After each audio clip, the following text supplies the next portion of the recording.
Hello दोस्तों, आप सभी का धारिंग क्लासेस में स्वागत है। इस क्लास में हम छत्तीसगढ़ पटवारी 2022 के एग्जाम के लिए कंप्यूटर पढ़ने वाले हैं और यह कंप्यूटर का पार्ट 2 रहेगा। यहाँ पर हम कंप्यूटर से संबंधित जितने भी प्रश्न देखेंगे, यह सभी प्रश्न छत्तीसगढ़ पटवारी 2022 के एग्जाम के लिए बहुत ही महत्वपूर्ण है। अब हम इस क्लास को स्टार्ट करते हैं। हमारा पहला प्रश्न है, कंप्यूटर स्क्रीन पर ब्लिंकिंग करने वाला सिंबल को क्या कहते हैं? हमें यहाँ पर बताना है कंप्यूटर स्क्रीन पर ब्लिंकिंग करने वाला सिंबल को क्या कहते हैं। तो इस प्रश्न का राइट आंसर होगा कर्सर। तो यहाँ पर कंप्यूटर स्क्रीन पर ब्लिंकिंग करने वाला सिंबल को कर्सर कहते हैं। तो ऑप्शन नंबर जो डी है इस प्रश्न का करेक्ट आंसर है। अब हम अगला प्रश्न देखते हैं, प्रश्न 2। प्रश्न 2 के कह रहे कि स्क्रॉल बार से हम कर सकते हैं। हमें यहाँ पर बताना है स्क्रॉल बार से हम क्या कर सकते हैं। तो इस प्रश्न का राइट आंसर होगा मैटर ऊपर या नीचे। स्क्रॉल बार से हम मैटर ऊपर या नीचे कर सकते हैं। तो ऑप्शन नंबर जो डी है इस प्रश्न का करेक्ट आंसर है। अब हम अगला प्रश्न देखते हैं, प्रश्न 3। प्रश्न 3 के कह रहे कि निम्नलिखित प्रकार के कंप्यूटर में से सर्वाधिक शक्तिशाली कौन सा है। हमें यहाँ पर बताना है कि निम्नलिखित प्रकार के कंप्यूटर में से सर्वाधिक शक्तिशाली कौन सा है। तो इस प्रश्न का राइट आंसर होगा सुपर कंप्यूटर। तो हमारा ऑप्शन नंबर जो बी है इस प्रश्न का करेक्ट आंसर है।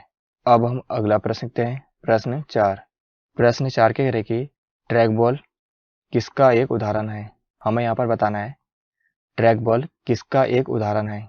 तो इस प्रश्न का राइट आंसर होगा pointing device. Track ball pointing device का एक उदाहरण है। तो ऑप्शन नंबर जो बी है इस प्रश्न का करेक्ट आंसर है। अब हम अगला प्रश्न देखते हैं, प्रश्न 5। प्रश्न 5 के कह रहे कि आप कंप्यूटर में डेटा एंटर करने के लिए निम्नलिखित में से किसका प्रयोग करते हैं। तो इस प्रश्न का राइट आंसर होगा कीबोर्ड। आप कंप्यूटर में डेटा एंटर करने के लिए कीबोर्ड का प्रयोग करते हैं। तो ऑप्शन नंबर जो बी है इस प्रश्न का करेक्ट आंसर है। अब हम अगला प्रश्न देखते हैं, प्रश्न 6। प्रश्न 6 कह रहे कि निम्नलिखित में से क्या मल्टीमीडिया प्रेजेंटेशन का हिस्सा नहीं है। हमें यहाँ पर बताना है कि इनमें से क्या मल्टीमीडिया प्रेजेंटेशन का हिस्सा नहीं है। तो इस प्रश्न का राइट आंसर होगा मेमोरी कीबोर्ड। तो हमारा ऑप्शन नंबर जो डी है इस प्रश्न का करेक्ट आंसर है। अब हम अगला प्रश्न देखते हैं, प्रश्न 7। प्रश्न 7 के कह रहे कि इंटरनेट का मानक प्रोटोकॉल क्या है। हमें यहाँ पर इंटरनेट का मानक प्रोटोकॉल बताना है। तो इस प्रश्न का राइट आंसर होगा टीसीपी आईपी। इंटरनेट का मानक प्रोटोकॉल क्या है, तो टीसीपी आईपी है। तो ऑप्शन नंबर जो डी है इस प्रश्न का करेक्ट आंसर है। अब हम अगला प्रश्न देखते हैं, प्रश्न 8। प्रश्न 8 के कह रहे कि ब्राउजर करंट सेशन के दौरान आपके द्वारा विजिट किए गए वेब पेजों की लिस्ट रखता है, जिसे क्या कहते हैं। तो इस प्रश्न का राइट आंसर होगा हिस्ट्री। ब्राउजर करंट सेशन के दौरान आपके द्वारा विजिट किए गए वेब पेजों की लिस्ट रखता है, जिसे हिस्ट्री कहते हैं। तो ऑप्शन नंबर जो सी है इस प्रश्न का करेक्ट आंसर है। अब हम अगला प्रश्न देखते हैं, प्रश्न 9। प्रश्न 9 के कह रहे कि वेब पर इंफॉर्मेशन फाइंड करने के लिए किस इंजन का प्रयोग एक सर्वश्रेष्ठ विकल्प है। हमें यहाँ पर बताना है वेब पर इंफॉर्मेशन फाइंड करने के लिए किस इंजन का प्रयोग एक सर्वश्रेष्ठ विकल्प है। तो इस प्रश्न का राइट आंसर होगा सर्च इंजन। वेब पर इंफॉर्मेशन फाइंड करने के लिए सर्च इंजन का प्रयोग एक सर्वश्रेष्ठ विकल्प है। तो ऑप्शन नंबर जो ए है इस प्रश्न का करेक्ट आंसर है। अब हम अगला प्रश्न देखते हैं, प्रश्न 10।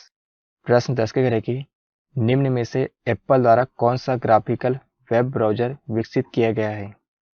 हमें यहाँ पर बताना है इनमें से एप्पल द्वारा कौन सा ग्राफिकल वेब ब्राउजर विकसित किया गया है। तो इस प्रश्न का राइट आंसर का सफारी। तो ऑप्शन नंबर जो बी है इस प्रश्न का करेक्ट आंसर है। अब हम अगला प्रश्न देखते हैं, प्रश्न 11। प्रश्न 11 के कह रहे हैं कि दूर के स्थानों पर स्थित दो कंप्यूटरों के बीच फाइलों को स्थानांतरित करने के लिए वे आपस में किसके द्वारा कनेक्ट होने चाहिए। तो इस प्रश्न का राइट आंसर होगा इंटरनेट। दूर के स्थानों पर स्थित दो कंप्यूटरों के बीच फाइलों को स्थानांतरित करने के लिए वे आपस में इंटरनेट द्वारा कनेक्ट होने चाहिए। तो ऑप्शन नंबर जो बी है इस प्रश्न का करेक्ट आंसर है। अब हम अगला प्रश्न देखते हैं, प्रश्न 12। प्रश्न 12 के कह रहे कि निम्नलिखित में से कौन सा ऑपरेटिंग सिस्टम नहीं है? हमें यहाँ पर बताना है कि इनमें से कौन सा ऑपरेटिंग सिस्टम नहीं है। तो इस प्रश्न का राइट आंसर होगा C++। तो हमारा ऑप्शन नंबर जो ए है इस प्रश्न का करेक्ट आंसर है। अब हम अगला प्रश्न देखते हैं, प्रश्न 13। प्रश्न 13 कह रहा है कि एंड्रॉयड है। हमें यहाँ पर बताना है एंड्रॉयड क्या है। तो इस प्रश्न का राइट आंसर होगा ऑपरेटिंग सिस्टम। एंड्रॉयड एक मोबाइल ऑपरेटिंग सिस्टम है। तो यहाँ पर एंड्रॉयड क्या है? तो ऑपरेटिंग सिस्टम।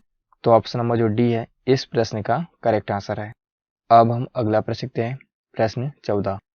प्रश्न 14 की करें कि यदि आप लोगों को नियमित रूप से पत्र भेजते हैं तो आप पत्र तैयार करने के लिए किस प्रकार के प्रोग्राम का प्रयोग करेंगे? हमारा प्रश्न है, यदि आप लोगों को नियमित रूप से पत्र भेजते हैं तो आप पत्र तैयार करने के लिए किस प्रकार के प्रोग्राम का प्रयोग करेंगे? तो इस प्रश्न का राइट आंसर होगा एप्लीकेशन सॉफ्टवेयर। तो ऑप्शन नंबर जो सी है इस प्रश्न का करेक्ट आंसर है। अब हम अगला प्रश्न देखते हैं, प्रश्न 15। प्रश्न 15 की करेगी, जो भाषा कंप्यूटर में प्रयोग होती है और मनुष्यों की भाषा के समान होती है और समझने में आसान होती है, उसे क्या कहते हैं? तो इस प्रश्न का राइट आंसर होगा उच्च स्तरीय भाषा।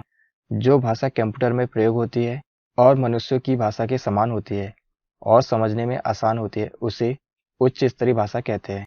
तो हमारा ऑप्शन नंबर जो डी है इस प्रश्न का करेक्ट आंसर है। अब हम अगला प्रश्न देखते हैं, प्रश्न 16। प्रश्न 16 की करेगी, जावा किसका उदाहरण है? तो इस प्रश्न का राइट आंसर होगा उच्च स्तरीय भाषा। जावा उच्च स्तरीय भाषा का उदाहरण है।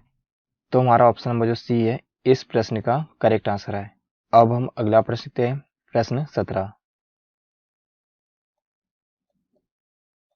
प्रश्न 17 कह रहे कि कंप्यूटर शब्दावली में यूएसबी का पूर्ण रूप क्या है? हमें यहाँ पर कंप्यूटर शब्दावली में यूएसबी का पूर्ण रूप बताना है। तो इस प्रश्न का राइट आंसर होगा यूनिवर्सल सीरियल बस। तो हमारा ऑप्शन नंबर जो बी है इस प्रश्न का करेक्ट आंसर है। अब हम अगला प्रश्न देखते हैं, प्रश्न 18। प्रश्न 18 की कह रहे कि कंप्यूटर का मॉनिटर होता है। हमें यहाँ पर बताना है कंप्यूटर का मॉनिटर क्या होता है। तो इस प्रश्न का राइट आंसर होगा आउटपुट डिवाइस। कंप्यूटर का मॉनिटर एक आउटपुट डिवाइस है। तो ऑप्शन नंबर जो बी है इस प्रश्न का करेक्ट आंसर है। अब हम अगला प्रश्न देखते हैं, प्रश्न 19। प्रश्न 19 का कह रहे कि कंप्यूटर के सभी हार्डवेयर की जांच निम्न में से कौन करता है? हमें यहाँ पर बताना है कंप्यूटर के सभी हार्डवेयर की जांच निम्न में से कौन करता है। तो इस प्रश्न का राइट आंसर होगा बायोस।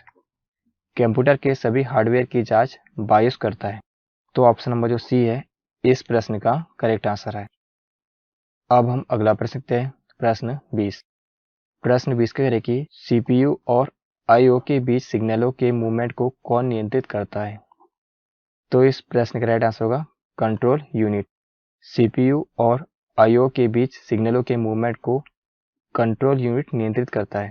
तो हमारा ऑप्शन नंबर जो बी है इस प्रश्न का करेक्ट आंसर है। तो यह हमारा कंप्यूटर का पार्ट 2 है। यहाँ पर हमने कंप्यूटर संबंधित इंपॉर्टेंट प्रश्न देखे। यह सभी प्रश्न छत्तीसगढ़ पटवारी 2022 के एग्जाम के लिए बहुत ही महत्वपूर्ण है। यदि यह क्लास आपको पसंद आए तो इस चैनल को सब्सक्राइब करें।